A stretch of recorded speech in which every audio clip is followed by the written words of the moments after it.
Okay, let's do a simple stir-fry cauliflower today. So first of all, let's get a head of cauliflower ready.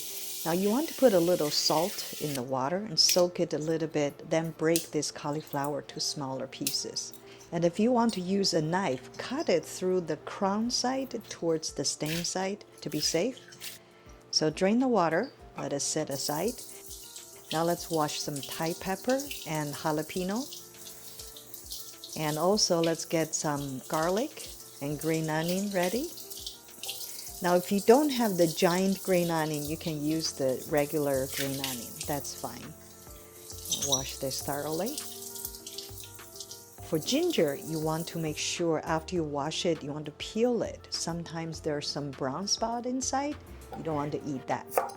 So now slice the ginger and set it aside. This Thai pepper can be pretty spicy, so you can skip this if you don't like your food too spicy. Now jalapeno can be spicy too sometimes, so make sure you slice it carefully around the seed. This way you don't get your finger burned. Put the pepper aside. Now the garlic, you want to chop the ends off and crush it gently to release the flavor.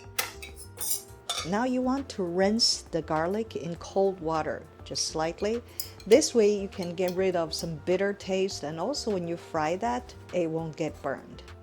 Now get some green onion ready. Slice those to small pieces and set it aside. So you want to cut the meat when it's halfway thawed. That's so much easier to handle. You can use pork, chicken, or beef for this dish. Just set them aside. First of all, you want to turn the heat really high on your stove top. Then once the oil is heating up, then you turn it down to medium heat. This way you don't burn the meat. So once the color of the meat is changing, you put cauliflower in there. Then stir fry this. And once you see the cauliflower get a little bit translucent on the edge, then you can put the green onion and pepper and everything in there and stir it very carefully. Now you can spray some more oil if needed. And then stir it some more. Now you add some sugar, a little bit salt, and chicken bouillon. Now add some soy sauce and stir some more. Don't forget to put a little bit Chinese rice vinegar. And don't put too much, just 1 teaspoon would be plenty. This flavor is really good now.